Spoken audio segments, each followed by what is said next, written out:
Okay, good afternoon and welcome. If you're joining us for the second session in this track, welcome back. If this is the first session that you've been to, welcome to AWS reInvent. My name is Ian. I work in technology evangelism for AWS in Europe, and I'm helping to run the track this afternoon. And this is session 2, where we're going to be focusing on community-delivered AWS training opportunities. And I'm delighted, beyond delighted in fact, to welcome 3 illustrious speakers from the AWS community to the stage in a second. I'm going to be joined first of all by Ryan Kroonenberg, a friend of mine from London, who is also a founder at A Cloud Guru. Then Paolo Latella from Xpeppers in Italy, who's going to be joining us on the stage. And then lastly, Rich Morrow, a local, relative local, from Denver, Colorado, who's going to be taking to the stage. They're going to be sharing aspects of the work that they do in delivering training to the AWS user community around the world. After the 3 customer speakers, we'll have some time for Q&A. So if you do have questions, please hold those in your mind. You'll see some microphones in the center of the room. The speakers will join me back on stage at the end of the session. We'll have plenty of opportunity for Q&A at that point. So I'm going to turn it over to Ryan. Ryan. Great, thank you. Great. Hi, everyone. So my name's Ryan Kroonenberg, and I'm one of the founders of A Cloud Guru. So today, I'm just going to talk a little bit about my journey to this stage. So I'm going to tell you a little bit of my life story, a bit about our company. Then we're going to talk about other ways you can learn AWS online. And then we're going to talk about how you can learn AWS for free, and then in-person training. So myself and my brother founded A Cloud Guru. My brother's not here today, but Pete was our first employee. He's down here at the front row. Basically, my brother Sam, he was a software engineer at Microsoft. He wrote Windows defrag for Windows 7, so you can blame him. Him and Pete used to work together in Melbourne. Pete was our first employee. He's now our CTO. And they've written a book called Serverless Architectures on AWS. It's actually a Manning bestseller at the moment, and it's a fantastic book. So we're really passionate about serverless, and we're going to come into this slightly in our talk, but I'm going to try and stay away from serverless because we're really here to talk about training. So we founded the company in May of last year. We actually had the very first course published in January of last year. So we're not even 2 years old yet, and we've trained 100,000 engineers in that time. And we've done it basically without running a single server. So we built out our own learning management system that's serverless. We actually run conferences around the world evangelizing serverless. So we had our first one in Brooklyn in May of this year. We had one in Tokyo at the end of September. And then we had one in London at the end of October. And we will have quite a few more next year. There'll be a couple in the US, probably one in London, one in Tokyo, and maybe one somewhere in the APAC region.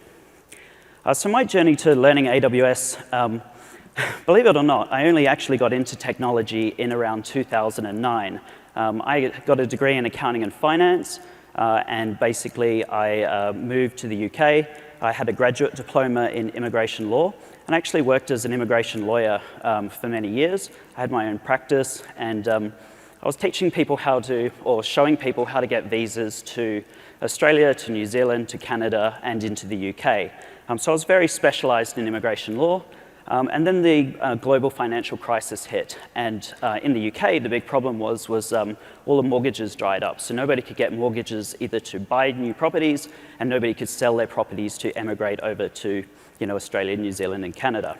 So almost overnight, our entire industry got wiped out. And at the same time, Australia, New Zealand, and Canada basically changed all the immigration laws to make it harder for people to emigrate into those countries.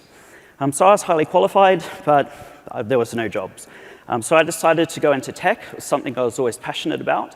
And I really did start from the bottom. So I went and got a job at a homeless charity. So I was teaching the homeless how to how to log into Windows, how to use email, that sort of thing. And I was also helping the staff out at that charity. And during that time, I went to night school. So I was doing my CCNA and my MCSE. And it was quite challenging. I mean, I was getting up at 7:30 every night and coming home at about 10 o'clock. And, it was a really tough time in my life. But it was really, really worth it in the end. So off the back of those 2 qualifications, I got a job at Rackspace in 2010. And originally I was a Windows system administrator, but I moved into a solutions architecture role. And it was great. I really enjoyed it. Rackspace, I was in the SMB team, so I was really dealing with like 2 or 4 server solutions. And it got pretty boring pretty quickly. I mean, 2 web servers, 2 database servers, that's it. Next customer, please. So I wanted to move on to larger solutions. So I moved over to a company called Phoenix, which is big in the UK, but they're not so, well, they're only in the UK. And that was working with about 20 server solutions. And then after a year, I moved over to SunGuard and SunGuard Availability Systems. And that was much bigger solutions. We're talking about normally about 200 servers. We'd have multiple data centers all around the country. And it wasn't just network infrastructure, like we had to do the comms lines, we had to do MPLS circuits, we had to do dedicated comms, but it was also workplace recovery. So like if an insurance company has a fire, what happens with their corporate offices? How do you move everyone to like a Regis office, for example? And then how do you do all the networking behind that? And it was really fascinating because you were solving a whole bunch of complex problems. But the problem was it was all on dedicated infrastructure. And I started watching what's happening in the AWS space, and things like CloudFormation was coming out, or Elastic Beanstalk. And I started thinking, oh my God, dedicated infrastructure is starting to become code. There's a massive transformation, and if I don't start learning and staying ahead of the curve, I'm going to end up just like what I was, where I was in an immigration industry, and suddenly the entire, industry collapses overnight.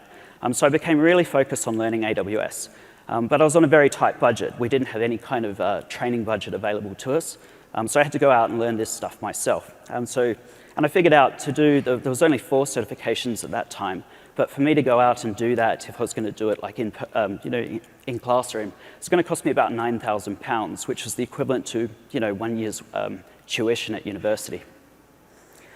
So, in comes Udemy. I've always been using Udemy to learn things about tech. It's a great platform. The problem is with Udemy is that it's not just about tech. It will teach you programming and stuff, but they also have courses on like photography or My Little Pony, believe it or not. So it was quite interesting. And I did a whole bunch of AWS courses on Udemy, but I wasn't pleased with those courses, so I decided to create my own as a part of me learning AWS. And so in December of 2014, I created a Certified Solutions Architect Associate course, and I was basically preparing the course while studying, so it was a way of helping me to study to pass that certification. And I launched that course on the 9th of January in 2015. I actually launched it an hour before I sat the actual exam, which not a lot of people know about.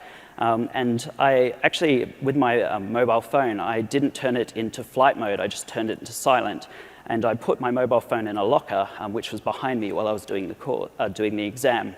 And just before I launched the course, I gave away 200 free copies to that course on Reddit. And every time somebody signed up to it, I'd get an email. And I could hear my phone while I was doing the exam just going bzz, bzz, bzz. And it was driving me absolutely crazy. But I managed to pass the exam. I was really ecstatic. So I decided to start charging money for the course after those 200 copies had been given away. And then that's when A Cloud Guru was basically born and started going viral. Fast forward a little bit, I did the Developer Associate and the SysOps Administrator Associate courses. I registered a company in May, 20th of May last year.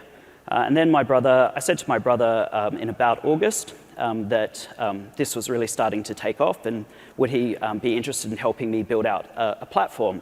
We looked at using Moodle, we looked at using Joomla, a whole bunch of others, but nothing really met our needs. So Sam, comes from a software engineering background, had worked at Microsoft before, he decided just to build out his own LMS. And it took him about 4 weeks, so he took all of September off. No, it was all of August. We launched on the 1st of September last year. And we built it in a serverless, completely serverlessly. So we run AngularJS across all devices in the front end. You're basically connecting into API Gateway, and then you've got a whole bunch of different Lambda functions that support our LMS. We use Cloud Search, we use Auth0 for authentication. All our videos are stored in S3. We actually use CloudFront for our CDN delivery. We use Firebase for our database. We use Stripe and PayPal, and we use Intercom for our customer analytics. And the great thing about a serverless platform is it's extremely low cost because there's no servers to run. And actually, when people are accessing the courses, they've already paid you money. So you're only incurring a cost after someone has paid you. And it completely just, it's a game changer. So our platform, that's one of the reasons our courses are so cheap, is because basically our biggest cost to us is our staff. That's pretty much it.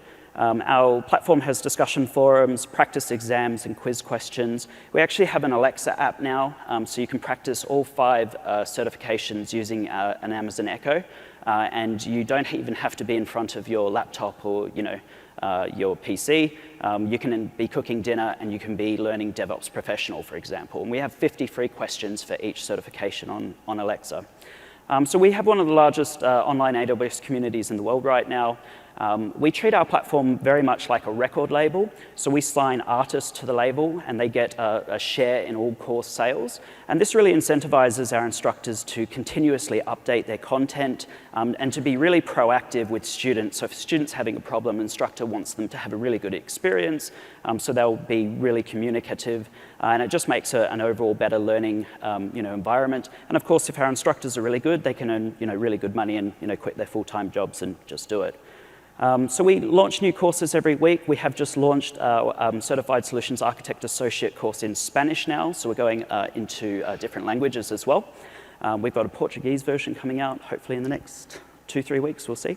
But our courses are not just certification related either.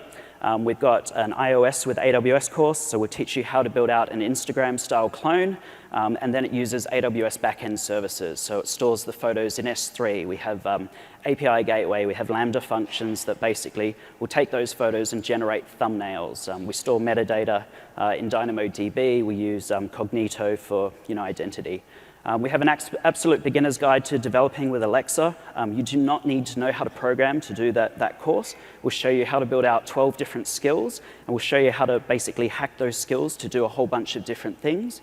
I use it all the time to basically outsource my speaking engagements. I'll just design Alexa skills and get Alexa to speak for me. They wouldn't let me do it today, unfortunately. We also have a DynamoDB deep dive course that goes for 19 hours. And it's everything you need to know about DynamoDB. We have a whole bunch of other courses as well. So enough about A Cloud Guru. I'm going to try and keep it focused on learning.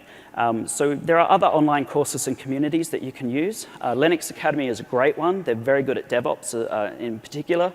Anthony is the founder of Linux Academy, and they're actually a bronze sponsor here at reInvent this year.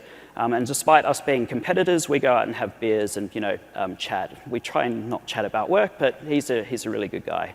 You can also learn on Udemy. You can learn on lynda.com. There's Simply Learn. There's Cloud Academy.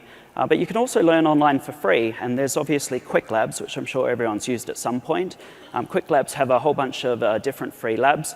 They're actually, if you log into the AWS console right now, you'll be able to see they'll actually direct you into using Quick Labs. And they'll also show you the AWS console starting to have their own training videos and stuff embedded and different examples. And the thing I like learning the most using in terms of free is using the developer documentation and just going through and reading the examples and trying it out. There's obviously YouTube videos and reInvent videos and Reddit. Honestly, Reddit is so good for learning AWS. You can ask the stupidest questions there possible and you'll get really good answers, or you can ask the most complex questions there possible and you get really good answers. So definitely check out Reddit. And when I was first starting to learn IT myself, my mate who was a Citrix engineer, he said the only way you're going to learn, be good at IT, it's one thing going out and getting certified, but the only way you're actually really going to know this stuff is getting your hands dirty. So I'd really encourage you to go out and practice this sort of stuff. So maybe pick a technology that you're interested in. So let's say it's EC2 or if it's Lambda, and then set a goal that you want to achieve. So maybe you want to install a WordPress site or a Joomla site on EC2 that's highly resilient. Or maybe with Lambda, you want to create like a serverless CV that's hosted up in S3 using AngularJS. So go out and get obviously a free tier account so you can actually practice all these technologies and start getting your hands dirty. And again, always read the developer documentation and examples because I find them really good. And then finally, in-person training. The AWS Training and Certification team are fantastic. I work with them both in the UK as well as in the US. I've attended training sessions on both sides of the pond. The instructors are fantastic. In the UK, we have QA. They have these beautiful offices in St. Catherine's Docks that basically overlook the Tower of London and Tower Bridge, so it's beautiful scenery. And then, US-based, you'd use someone like Global Knowledge or other authorized training partners. And the one thing I would say about in-person training is it's a fantastic method for networking with people. Some of the best people I've met who work in the AWS space, I've met at in-person training. So that's it really for me. I've written this all up in a blog, and we've actually put it on the back of our t-shirt. So it's never too late to reinvent yourself. You can go out and completely change and come into a technology industry. And there's a lot of people out there right now, I'm sure in the audience, who are infrastructure architects, who are worried about their future. Go out and learn CloudFormation, because that's absolutely a total game changer, as well as serverless, but I'm not allowed to plug serverless too much. So, okay, so that's it for me. Paolo is up next, so I'll just hand over to him. And we're going to have questions at the end, by the way. So.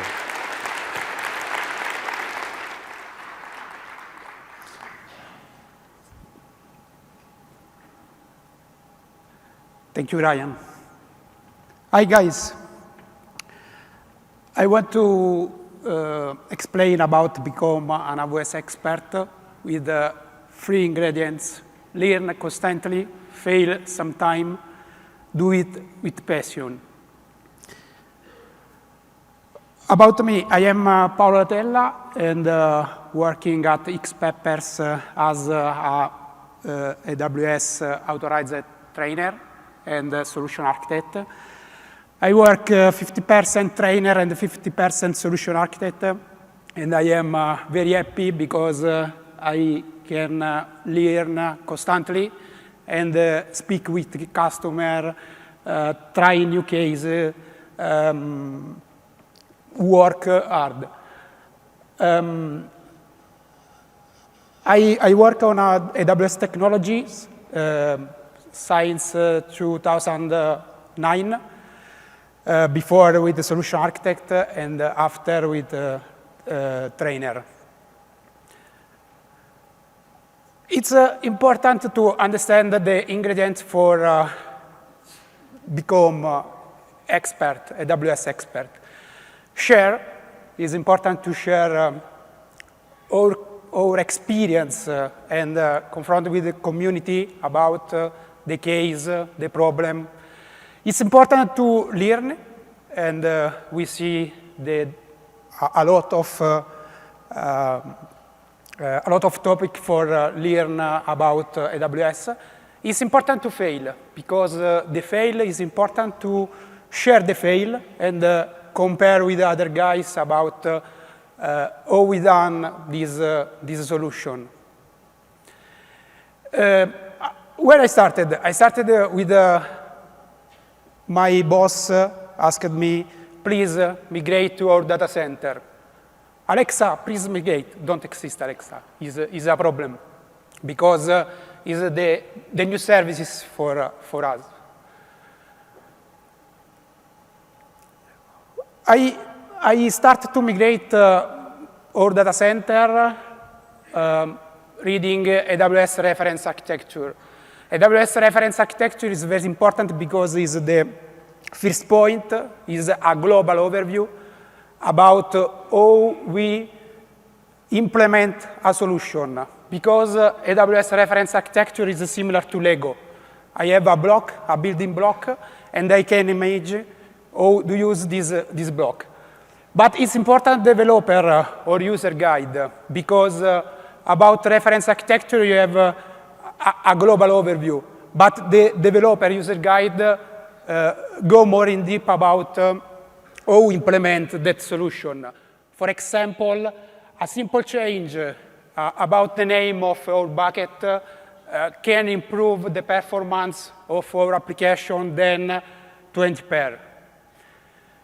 So start for AWS reference architecture, go to AWS develop or user guide. It's important to stay updated about new services, new features. And we thank Jeff Barr and the team about AWS blog. AWS blog is split about topic, IoT, startup, DevOps, security. And we can focus on our technologies, on our practice. It's important that we can review because it's not simple to stay updated with all features. But we can review is an overview about the new feature of last week. It's important the AWS training. We begin with Amazon Day. Amazon Day is a public, totally free event worldwide. We can meet the AWS expert and ask a solution, compare the solution. It's important for network with the partner and the AWS team. And it's important to have an overview about AWS training offers. AWS training offers is important for demonstrate our capabilities or about the feature, the using AWS. We have an entry-level course, AWS Essentials. We have adopted our professional course, for example, system operation on AWS, or professional DevOps engineering on AWS. And for every of these courses, we have a correspondent certification, Solution Architect Professional, Solution Architect Associate. The certification is important because it's a value for my enterprise, but for me. I can demonstrate that now the AWS services. It's important to learn from a third party. For example, Cloud Guru is a platform where we start to study, try, fails. For example, Cloud Academy. Cloud Academy about hands-on lab is a good platform for try practically with the services. It's important to learn from leaders because probably a problem we can see on Netflix. Chaos Monkey, we can use Chaos Monkey for test my infrastructure. Or we can manage all SSH, password, key, or IAM username and password. Zalando Stapps is, for example, is an example. Or we can use a new services, a new application provided from third party for resolve my problem. Or we can scale automatically, and which is the problem to scale? Airbnb traffic is a case. It's important to community, for example, community workshop, because we can implement a solution, use a service, and I would like to share with you the URL for AWS Labs.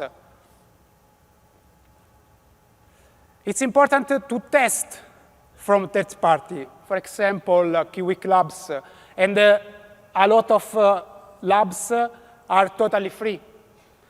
So learn and test. But for test, I need the credits. I need the money. We can use, for example, a credit coming for survey, or we can use a free tier about AWS services. For example, on EC2, you have more 700 hours totally free for test, or platform for test, or knowledge about the services.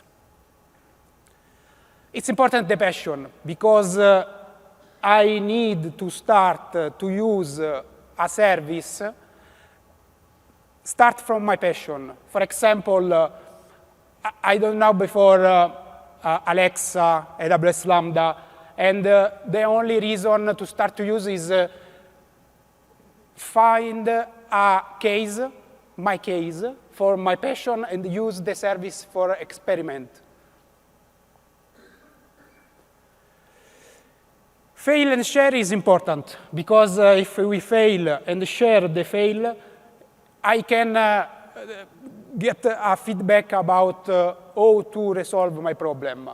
Share with community, blog post, share during the community events. It's important to work in pairs. During my experiment on AWS, I'm working in pair with my team, because share the experience, confront about the better solution, and organize your content. For example, we have a lot of features. We can get to backlog my link or guide and study day by day. Thank you.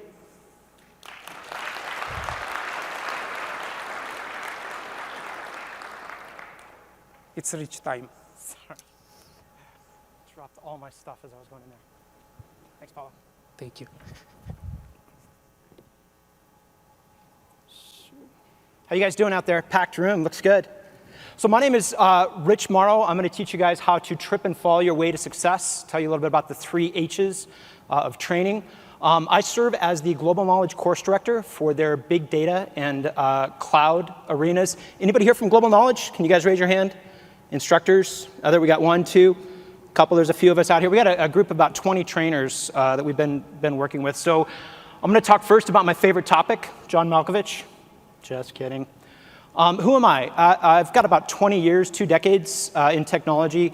I've been doing this stuff for a while. AWS user since 2009, started my own consultancy in 2010. Been training at AWS, believe it or not, longer than anybody on planet Earth. I started with the original 2 trainers at Amazon and helped grow the materials, helped create the classes that you guys have today. I lead all training efforts at Global Knowledge. It's about 60% of my schedule. All of the Global Knowledge trainers, at least on the Amazon branch, that I know of at least, are consultants. So we're not just doers, or we're not just trainers, we're doers. We come from a background of fingers on the keyboard. And then currently I spend about 40% of my time doing things like creating video courses for O'Reilly. I've got a course out on Redshift, great Amazon technology, another one on Spark. We talk about EMR in there, and then some writing for some other partners, which is an interesting story that I'll tell you guys about as well. So before I tell you how I got here, I got to tell you, where I am. But how did I get here? I was really lucky to have a few fantastic mentors early on in my career. One of them you guys have probably never heard of, Bob Kames. He was a co-author of one of the initial PHP programming books for O'Reilly. Had this great quote: make sure you're doing interesting work. I think his quote was, interesting work with talented people. Those 5 or 6 words right there will get you so far in this world, right? If your job is not interesting, if you're not working with smart people that you can learn from, you got to change that, right? Keep asking why, just not how, right? Tactical is important. Getting the right setting on the mail server is important. Otherwise, the email doesn't go out. But you got to sometimes step back and say, how does this all fit together? Why are we doing this? What's the overall purpose? Us technologists, we can get too lost in the nitty-gritty and lose the big picture. And we've really got to pull ourselves back and focus on that. Stepping up to the cause. If you're like me, you started out as a small company or several small companies, and there's no shortage of things that need to get done. When somebody says, hey, does anybody know how to do this? Even if you don't know how to do it, it's an opportunity to learn something new, right? And keeping that curiosity in the back of your head as you do this, and stop thinking about, well, what am I going to get, right? That's not how this works. People who you work with who are really good, they're good because they give to you. They're good because they give themselves to you. They're not trying to take from you, right? And it's that mindset that really makes a big difference. That 4th bullet point there, being a jack of all trades and a master of one, I think that's a huge recipe for success, especially in a system like AWS that is so broad in scope.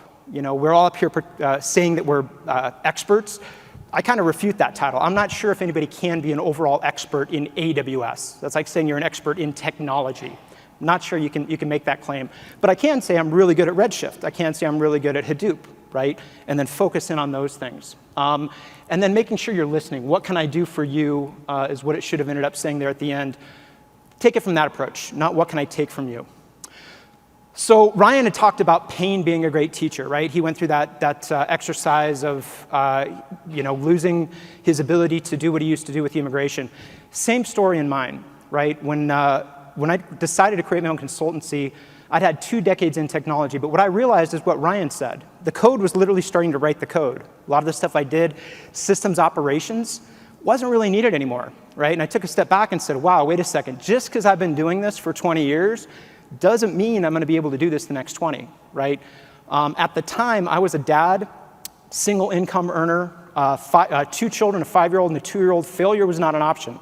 So at the day job that I was working at, which was grueling, probably like a lot of you guys, underpaid, unappreciated, management didn't really value me or respect me, right? And I knew these things. But like I said about the tripping and falling, I kind of always just went with whatever the next job was. And I said, wait a second, I'm going to make a plan here. I'm going to figure out what I like to do. And I wrote down on my mirror, one of the books I read when I was deciding to do this, I wrote down on my mirror what I like to do. I like to communicate, I like to teach, I like technology, I like all these various things, right? And I kept that on my mirror every day, along with some personal goals of what I want to achieve over the next 6-year, month, or whatever.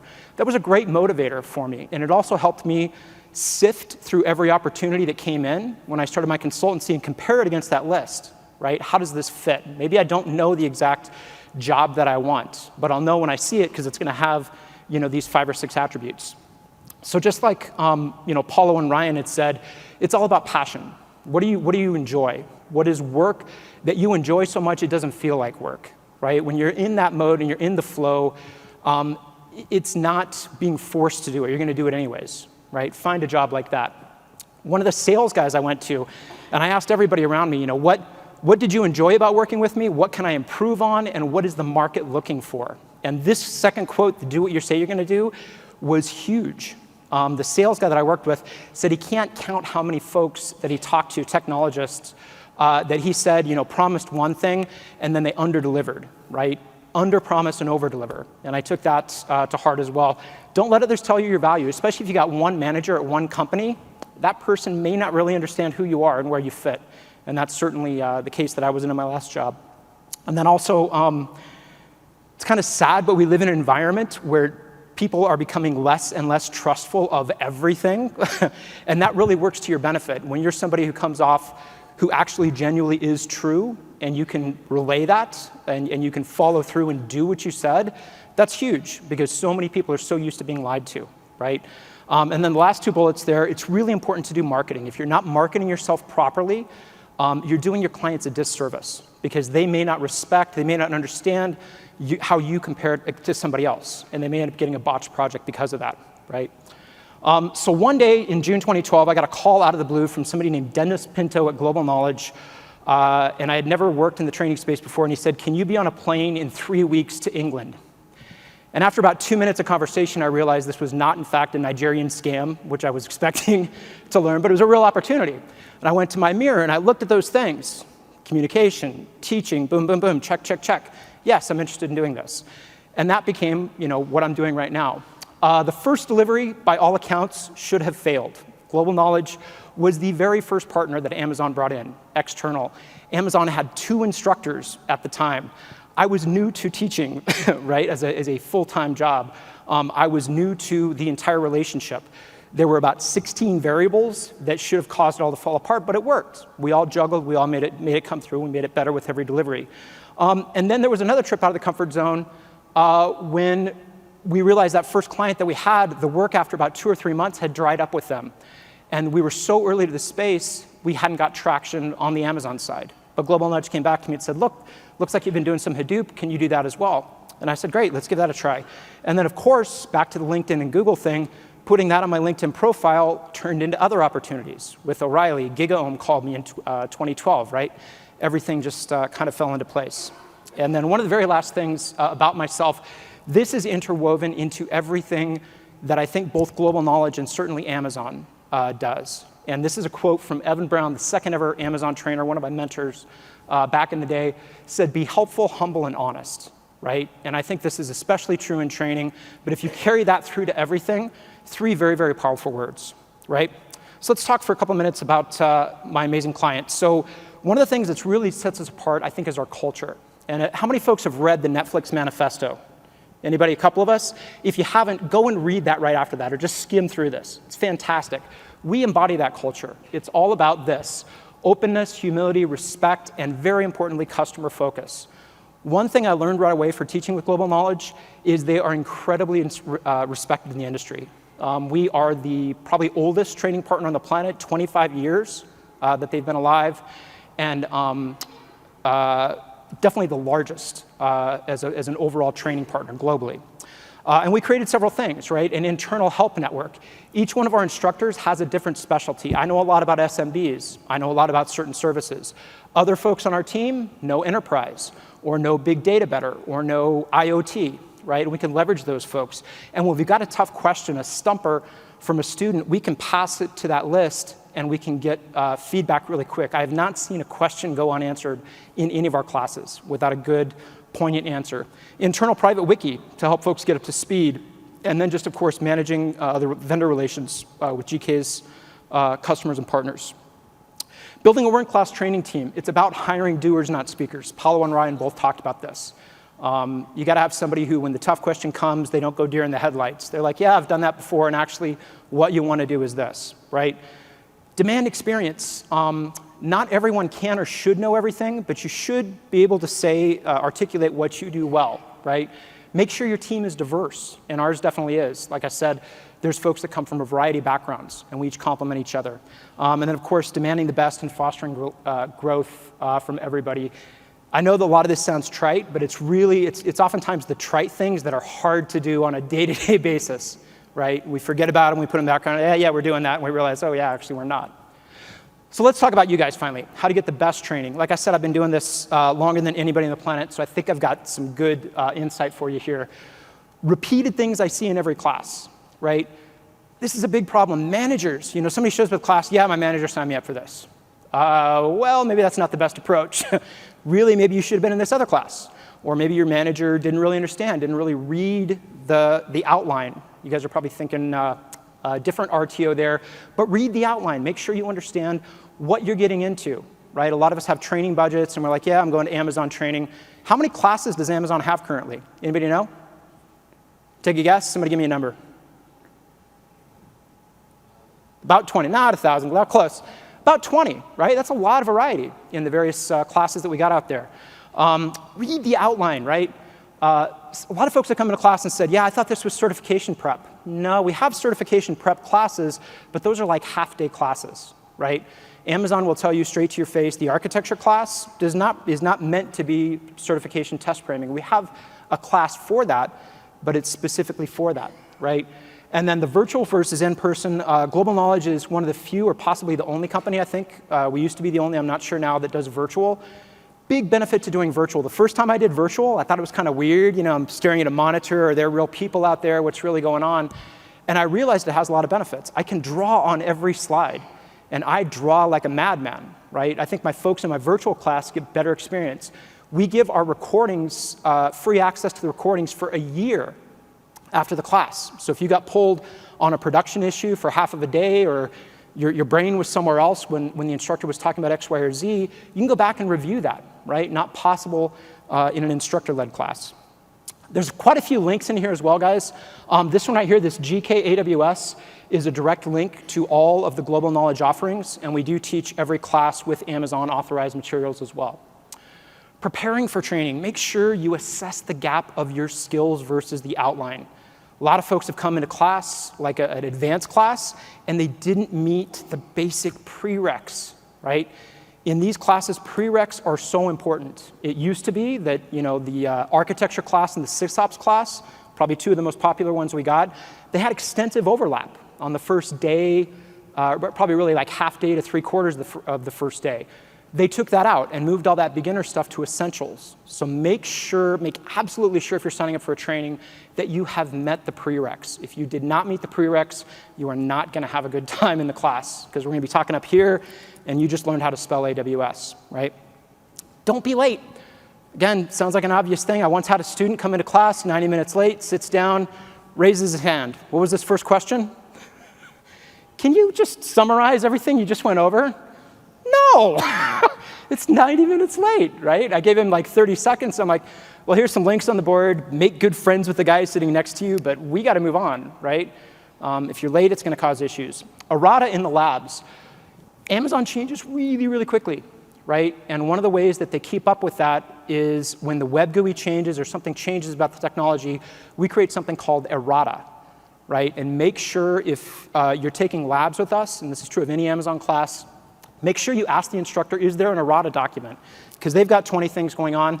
I myself have personally forgot to mention that sometimes. And a student gets to a step in the lab, oh yeah, I forgot to tell you about that, right? It's a good thing to put in your back pocket. And again, live instructor-led training is so valuable because of that last bullet point. Because you get a chance to ask, hey man, I don't know what you're talking about. Can you repeat that? Or is this like that? Or blah, blah, blah, right? Classes are either great or really bad, depending basically on the students, how engaged they are, how much they bring to the element. Are they joking with us? When I ask a question, do I get responses, right? The instructor can only do so much for that. Take that last link and put it in your back pocket, the AWS links. Fantastic compendium of links that I give to every student. Really good stuff in there to help bring you up to speed and keep you up to speed on Amazon-related topics. Make sure to save that for later. Some challenges in Amazon. It's extremely wide and deep. I don't think I've worked with any technology that changed faster than this did. You're going to run into that third bullet point before too long, right? I've never done this before. Myself, my own personal weakness, I was a software dev. Never had to do networking. So first time I saw Cider Block, I'm like, yeah, I kind of know what that is, right? And then I had to work with folks. And again, be humble and say, like, I don't know what that is, right? Can you help me figure this out? Looks deceptively simple until you start getting into it. And again, training, don't expect it to be a one-time thing and then you go back in 4 years.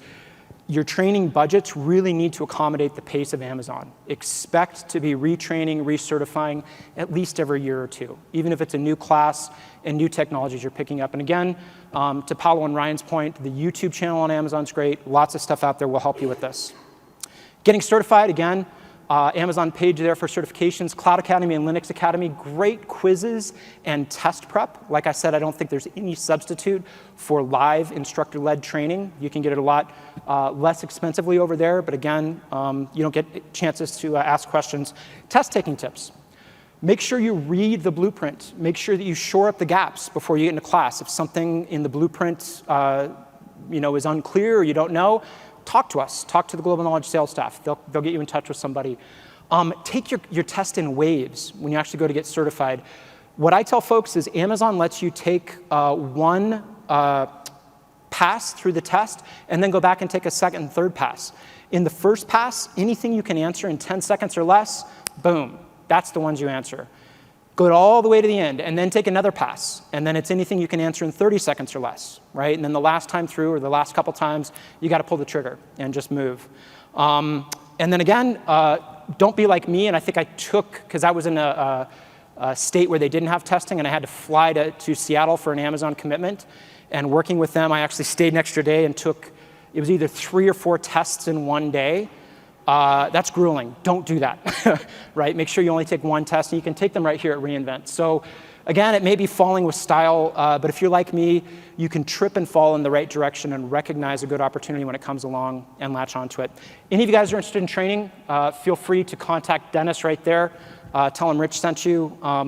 Fantastic opportunities. I couldn't say I love this job any more than anyone I've ever had. So cool. Thank you, guys. I think we got time for questions.